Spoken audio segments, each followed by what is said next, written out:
അണ്ണോ എടാ എന്തിനാ ഇങ്ങോട്ട് വന്നേ? മുക്കിലോട്ട് വരുമായിരുന്നല്ലോ. മുക്കിലോട്ട് വരാൻ പറ്റത്തില്ല. എന്താ അവിടെ മൊത്തം നീലപ്പടം അമ്മാര് ഫ്ലെക്സ് വെച്ച്.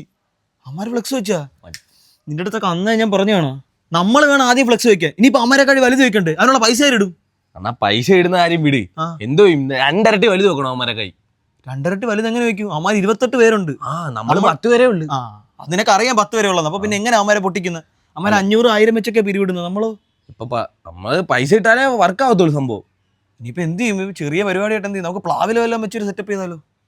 അണ്ണാ എന്തുകൊണ്ടാ ബഡ്ജറ്റ് ഫ്രണ്ട്ലി ആക്കണ്ട? ഇപ്പൊ പണി പോലും ഇല്ല. ഞാൻ വലുത് വെക്കണോണ്ടാ. വലുത് വെക്കാൻ എന്റെ ഒരു 2000 രൂപ എല്ലാം കാണും. എന്റെ പൊന്നെണ്ണ 2000 വെച്ച് നടക്കത്തില്ല. ഇപ്പൊ 9 പേരേ ഉള്ളു നമ്മള്. അപ്പൊ ഒരുത്തരം ഇവിടെ പോയി. അവൻ മറ്റേ എന്തോ നെതർലൻഡായി. അതെന്താ നെതർലൻഡ്? അതാകുമ്പോ അവിടെ ഫാൻസ് ഒന്നും ഇല്ലല്ലോ. പൈസ ഇടണ്ട, ഫ്ലെക്സും വെക്കണ്ട. അപ്പൂസാണ് അപ്പൊ മാറിയ? അത് തന്നെ. അവനെ ഈ പിശുക്ക് കാണിക്കത്തുള്ളു. എന്നാ എനിക്ക് ഭ്രാന്താവുന്ന ഫ്ലെക്സ് വെക്കണോ? അമാര് വെച്ചിട്ട് ഇപ്പൊ 1/2 മണിക്കൂറായണ്ണ. 2 ദിവസം വെയിറ്റ്. പണിക്ക് പോകുന്നതിന്റെ പൈസ എങ്ങനെ കിട്ടും? പിന്നെ എങ്ങനെ ഫ്ലെക്സ് വെക്കും? ബ്രസീലുകാരി പോക്കും വെച്ച് കഴിഞ്ഞാ പിന്നെ ലാസ്റ്റ് ആവും പോർച്ചുഗൽ. കഥ വലിപ്പിടിക്കില്ല. ഇനി ഇത് ശരിയാക്കാൻ പൈസ ഇല്ല. എന്റെ പൈസ ഇല്ലാത്തോണ്ടല്ലേ നമ്മൾ എന്ത് ചെയ്യും? അണ്ണാ ഒന്നും കൂടെ നമുക്ക് 2 ആഴ്ച കഴിഞ്ഞ് വെച്ചാൽ മതി.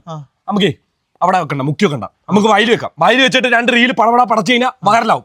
അവന്മാരെ കൈ മേലടിക്കും നമ്മളപ്പം. അപ്പൊ വയല് വെക്കാൻ ഫ്ലെക്സിനുള്ള പൈസ എവിടെ നിന്ന് കിട്ടും? അപ്പൊ അതാ എന്റെ ടെൻഷൻ. നമുക്കൊരു ടൂർണമെന്റ് നടത്തിയല്ലോ നൈസായിട്ട് തട്ടിക്കൂട്ടി. അണ്ണാ തുടങ്ങാൻ ഈ സമയമില്ലണ്ണാ.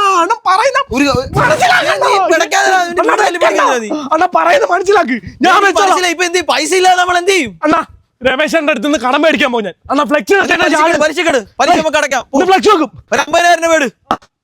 അല്ല എന്നാ ഫ്ലെക്സ് വെക്കേട്ടുള്ളൂ. നിന്റെ ചെരുപ്പ് പൊട്ടി കേട്ടോ.